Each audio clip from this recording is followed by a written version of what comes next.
527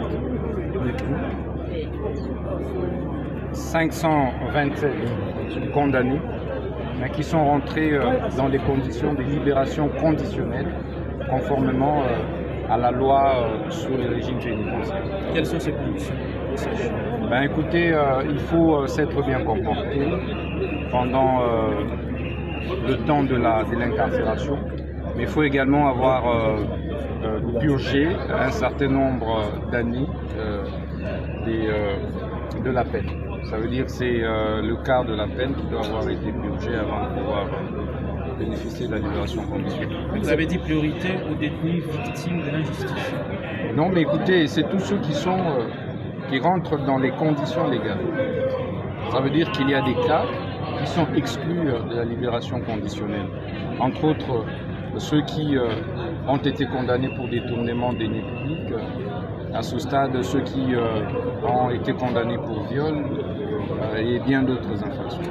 Excellence, cette deuxième vague, on voit plus des gens qui sont détenus un peu souffrants et d'autres détenus qui n'ont peut-être pas la famille ici à Kinshasa. Est-ce que vous avez pensé aussi à la réinsertion à la vie sociale? Évidemment, la loi m'habilite de pouvoir libérer des prisonniers qui sont gravement malades et dont leur incarcération conduirait à la mort, au décès.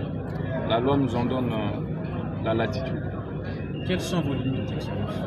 Les limites sont fixées par la loi, comme je viens de le dire. Et je viens déjà de le dire. Donc vous avez donné aussi des matelas aux prisonniers, c'est symbolique? Absolument, je vous avais promis de pouvoir améliorer sur instruction du chef de l'État les conditions de détention. Et c'est ce qui se fait. J'avais également garanti que plus aucun prisonnier ne passerait nuit à même le sol. Et sur base de ces instructions données au directeur de la prison centrale de Makala, nous nous sommes évertués à pouvoir déjà doter la prison d'un premier lot de matelas. Les lits sont en pleine fabrication pour que, à partir de la semaine prochaine, plus aucun prisonnier ne passe nuit à même le sol.